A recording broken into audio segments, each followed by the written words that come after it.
Bismillahirrahmanirrahim. Ini masalah nasrul ilmi. Jadi gini, banyak orang yang menyangka itu ketika sampean ingin membagikan ilmu, ingin menuntun orang kepada kebaikan, banyak yang mengatakan awakmu lakonono sik. Itu kan sering banget. Itu sangkalan semacam itu sudah muncul sejak zaman Imam Al-Ghazali. Ini sampean kalau mau nggak setuju ya silahkan. Maksudnya gini, setan itu dalam menggoda orang itu pasti menyesuaikan.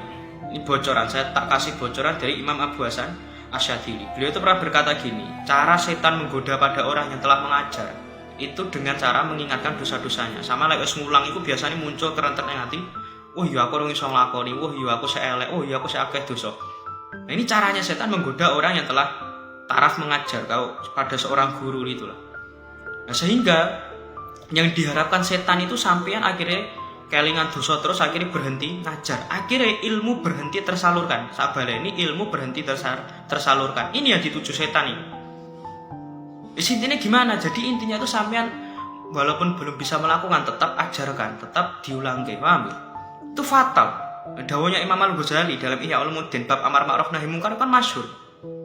Ada pendapat yang mengatakan kalau ingin melakukan amar ma'ruf nahi munkar, orang tersebut harus suci, nggak pernah melakukan perbuatan buruk. Sopo sing suci? Katate kok sopo sing suci? Karena yang dijamin maksum itu hanya para rasul, para nabi.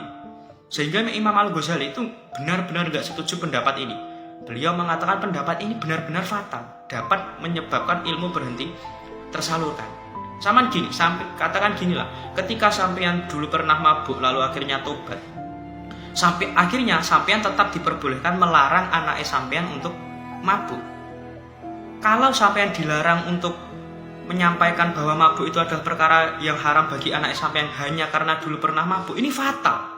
Benar-benar fatal. Mosok sampean biyen tahu mabuk terus akhirnya ora oleh ngelarang anaknya ben ora mabuk. Akhirnya barokahnya gini, sampean walaupun tidak mondok tetap diperbolehkan nyuruh anaknya mondok. Walaupun sampean dulu pernah mabuk tetap diperbolehkan melarang anak sampean untuk mabuk. Itu fatal kalau sampean sampai lek arep ngomongi, lek arep nasrul ilmi lakonono sik. Itu fatal, benar-benar bisa membuat ilmu itu berhenti. Sampean arep ngajar tasawuf ngenteni dadi wali, kapan dadi walimu?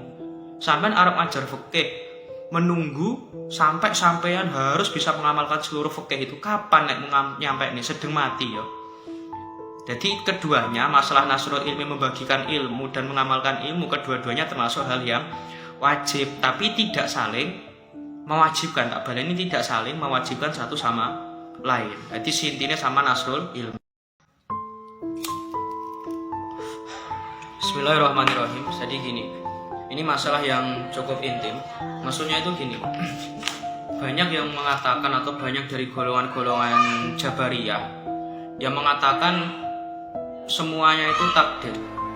Itu biasanya begini, ketika orang maksiat itu biasanya membela kemaksiatannya dengan cara mengatakan ini takdir, ini saya nggak mampu menolak, ini takdir. Itu aliran-aliran yang non ahlussunnah yang mengatakan semuanya takdir. Ini tenang, sama rukono tenang. Dalam kitab Husnul Al-Hamidiyah atau kitab-kitab tauhid yang lain itu saman sudah masyhur kan, kalau Ahlussunnah itu mengatakan manusia itu punya kuasa atas dirinya sendiri. Jadi kowe aja geman ngomong kabeh-kabeh takdir. Kowe mendem kowe adu pitik ngomong iki takdir ya. Ini bahaya. Kita ulangi sekali lagi, ini pemahaman yang bahaya. Samaan gini, ini ada cerita, dan ini masyhur ceritanya Imam Zamakhsyari. Imam Zamakhsyari itu pernah melamar seorang putri dari seorang qadhi. Itu masyhur ceritanya. Imam Zamakhsyari yang saat dulu itu masih berpaham Mu'tazilah itu pernah melamar putri seorang qadhi. Singkat cerita, mereka melakukan malam pertama, mereka melakukan jima, Imam Zamakhsyari dan istrinya tersebut. Bapak dari istrinya ini berarti mertuanya Imam Zamakhsyari itu merupakan golongan Ahlussunnah. Sebelumnya itu bapaknya itu sering menolak lamaran tersebut, tapi karena desakan dari anaknya itu akhirnya diterima. Singkat cerita, ketika mereka melakukan malam pertama itu istrinya Imam Zamakhsyari, beliau cerdas. Ketika satu ronde selesai, satu kali jima selesai, akhirnya Imam Zamakhsyari melanjut ke ronde kedua, jima 2 kali. Nah, setelah itu istrinya itu menuntut lagi. Istrinya ada begini, tidak ada kenikmatan yang lebih nikmat di dunia ini kecuali melakukan jima dalam satu malam 70 kali. Bayang, 70 kali, sopo sing kuat. Akhirnya Imam Zamakhsyari mengatakan, saya sudah tidak mampu lagi. Ketika beliau mengatakan demikian, di sini muncul kecerdasan istrinya Imam Zamakhsyari. Beliau berkata begini, loh, bukannya dalam pemahaman panjenengan, bukannya dalam pemahaman Mu'tazilah itu manusia kuasa atas dirinya sendiri? Ayo. Nah, dari situ Imam Zamakhsyari nggak mungkin mampu melakukan jima satu kali, satu hari, satu malam 70 kali. Nah, dari cerita ini Imam Zamakhsyari akhirnya taubat lalu meninggalkan paham Mu'tazilah. Salah satu paham Mu'tazilah itu manusia mempunyai kuasa mutlak atas dirinya sendiri. Kabeh mergo karepe menungso, kabeh mergo pangraksane menungso. Bismillahirrahmanirrahim. Dados enten kula niku sering ditangleti cara belajarnya pripun, cara sinaune pripun. Saudara bingung itu saya jawab. Ya gimana gini loh.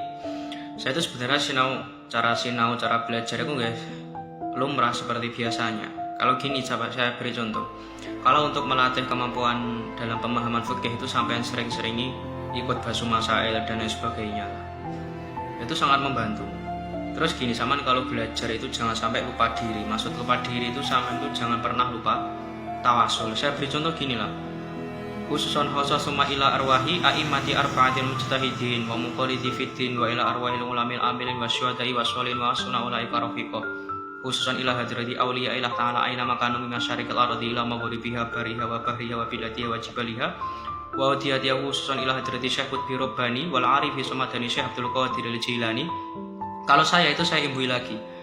Wa Syekhana Syekh Bahaiddin An-Naqsabandi, Syekhana Biasana Syadili, Syekhana Abi Qasim Junaidi Al-Baghdadi, Syekhana Abi Hamid Muhammad bin Muhammad Al-Ghazali, lalu ke musannaf. Terus gini sama imbui wa masyaihihi wa masyaihim wa aswajihim wa dzurriyyatihim wa waladihim. Terus wa man tabi'ahum bi isani ila yaumiddin dan lain sebagainya. Terus jangan lupa juga sama niku sering ke makbaroh. Atau saya itu enggak, alhamdulillah sampai sekarang enggak pernah megang kitab tanpa wudu. Itu sebagai adab. Tapi mau bagaimanapun itu enggak wajib ya. Megang kitab tanpa wudu itu enggak masalah sebenarnya. Tapi untuk menjaga adab kan sebaiknya dengan menggunakan wudu. Terus saya itu kalau sinau itu menirukan Imam Malik. Maksudnya gini. Kalau sampean ngadep kitab, itu diusahakan memakai pakaian yang terbaik, menggunakan wangi-wangian dan menggunakan wudu. Tidak terlalu ribet di sini sama sinau pun saya sangat, pun apik banget. Nah, terus saya itu juga alhamdulillah itu nggak pernah lupa tawasul ke masayih, ke para masayih. Saya beri contoh gini. Khususan khosah ila jami'i masayih matir boyo, khususan ila Syekhana Abdul Karim, Syekh Marsukid Dahlan, Syekhana Marus Ali, Syekhana Muhammad Usman Al-Isaki, Syekhana Asrari Al-Isaki, khususan khosah wa murabbiruna Syekh Imam Yahya Mahrus dan lain sebagainya, sekeluarga, seanak turunnya. Itu sehingga gini, dalam masalah belajar itu sama akan benar-benar cinta itu ke ilmu tanpa meninggalkan adab. Itu paling penting. Sehingga saya itu dalam masalah ilmu itu ya alhamdulillah sampai sekarang itu terus menerus masih diberi takdir, masih diberi rasa cinta itu ke ilmu. Dan itu sebuah fadl banget bagi saya. Terus intinya itu gini lah, sama itu yang pondok sing mempeng itu tok sebenarnya, sing mempeng terus diniati ngadep dampar pun saya sangat itu.